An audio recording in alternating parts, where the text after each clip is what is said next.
Good morning.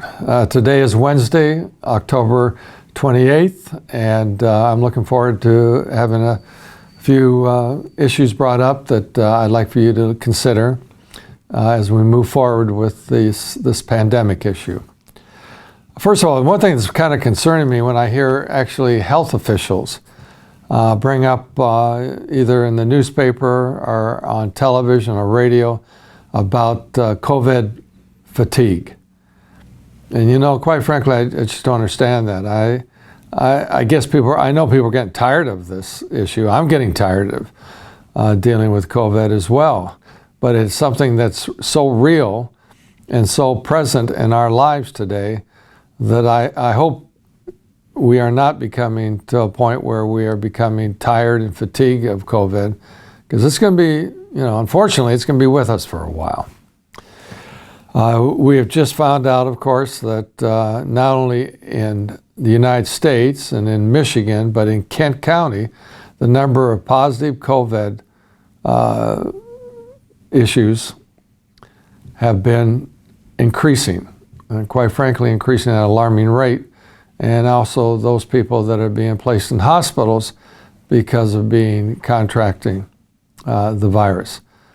The numbers yesterday that I read in Kent County were over 6.3%, and health professionals would like to see those numbers at around 3%.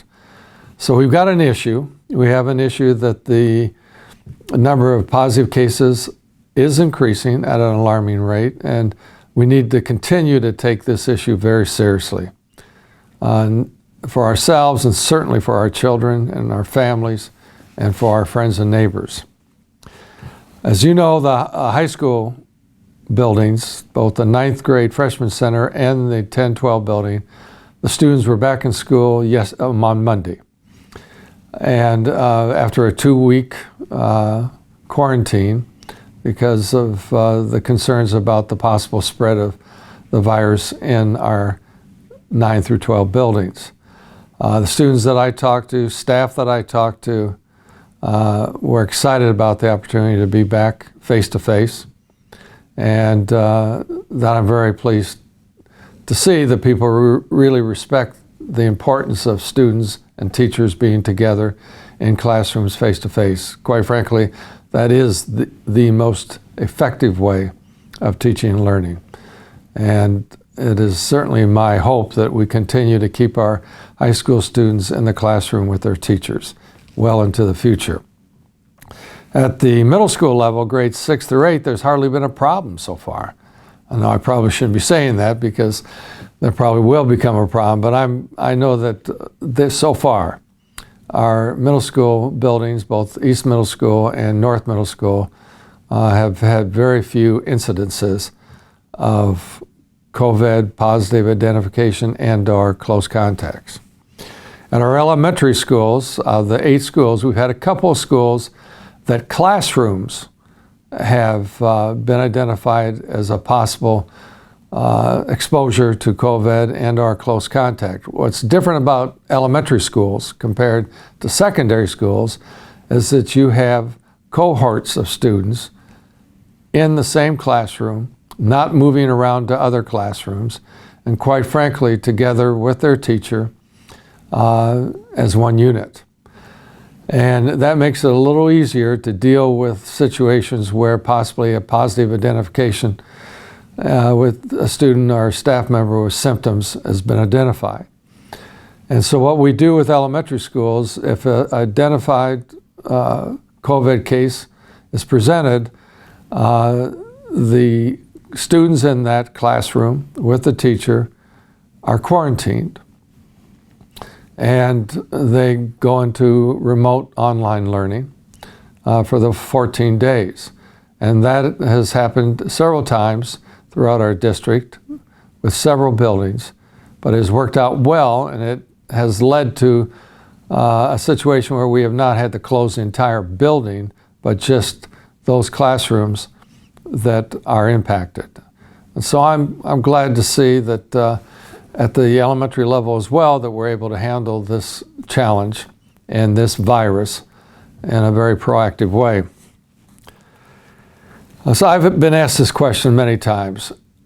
Who has the power, in fact, in the state of Michigan to either direct schools to close or to direct the requirements or the strong belief that people should be wearing masks and protective gear and so forth, since the governor's executive orders have been ruled unconstitutional by the state Supreme Court?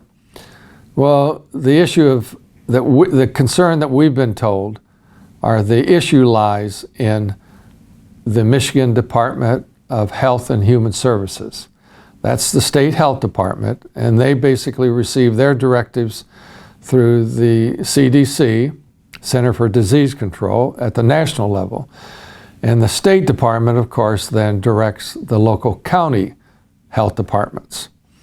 And there are laws on the books that, in fact, passed by the state legislature that, in fact, provide the power to the state health organizations, like the Michigan Department of Health and Human Services, to direct those particular issues in which local entities like public schools and businesses in the private sector need to follow when it comes to safety protocols. So that's where the authority comes from, as I understand it, and I believe I'm right on that.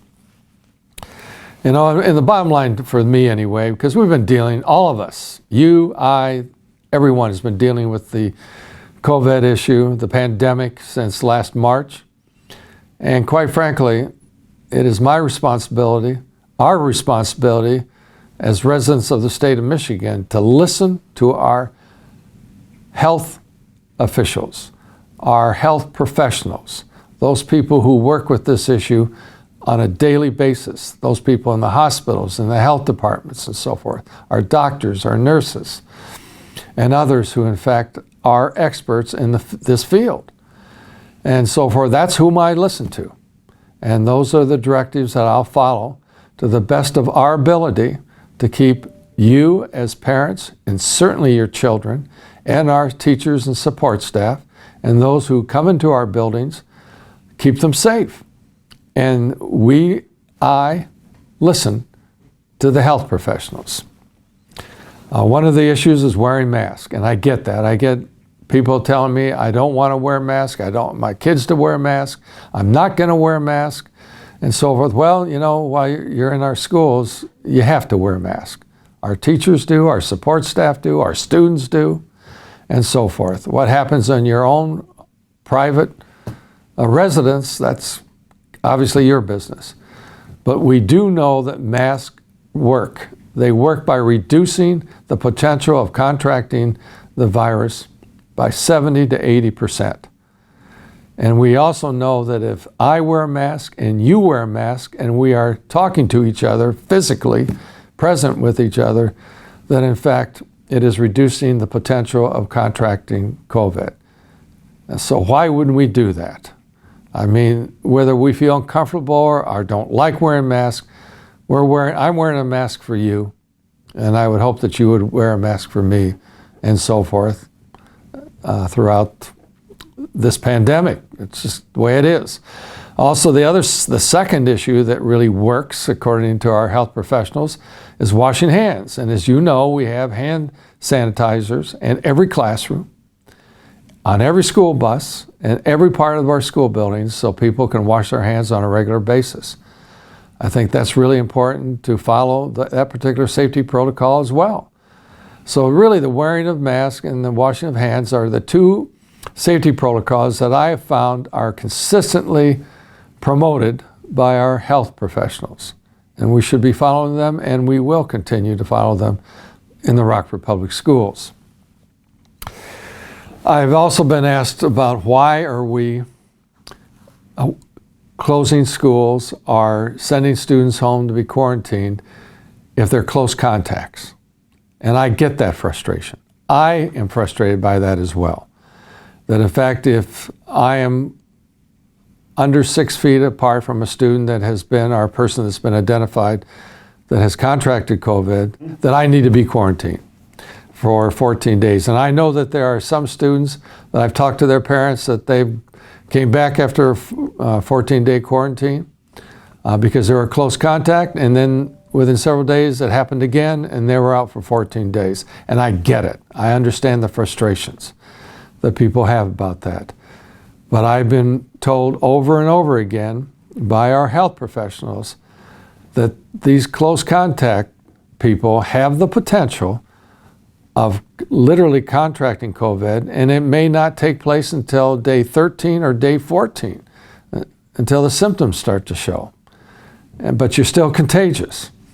So it's a frustration, but it's a safety protocol that we just need to follow to protect everybody who we come in contact with. My priority is to make sure that our students and teachers are in face-to-face teaching and learning environments in the classrooms. That is our number one priority. That is the most effective way of teaching and learning. And I think the majority of the people recognize that. And it is my priority to make sure that we can keep our schools in that type of learning environment, face-to-face. We also, as you know, provide the Rockford virtual program, and we have around 950 students, K-12, who are involved in the virtual program as well, and we provide that opportunity for those parents and children who would choose to learn remotely. And of course, we'll continue to do that. We're moving into our second trimester. We continue to offer that opportunity.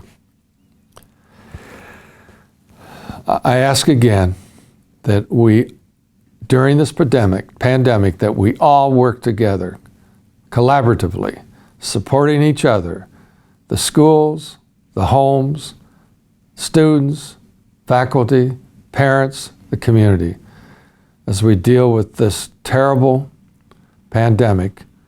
And until the scientists come up with a vaccine, we're going to continue to have these challenges. But I know all of us can work together to make a safe environment for our children while they're in school. Thank you for taking the time to listen to this presentation, and I hope you all have a very safe week.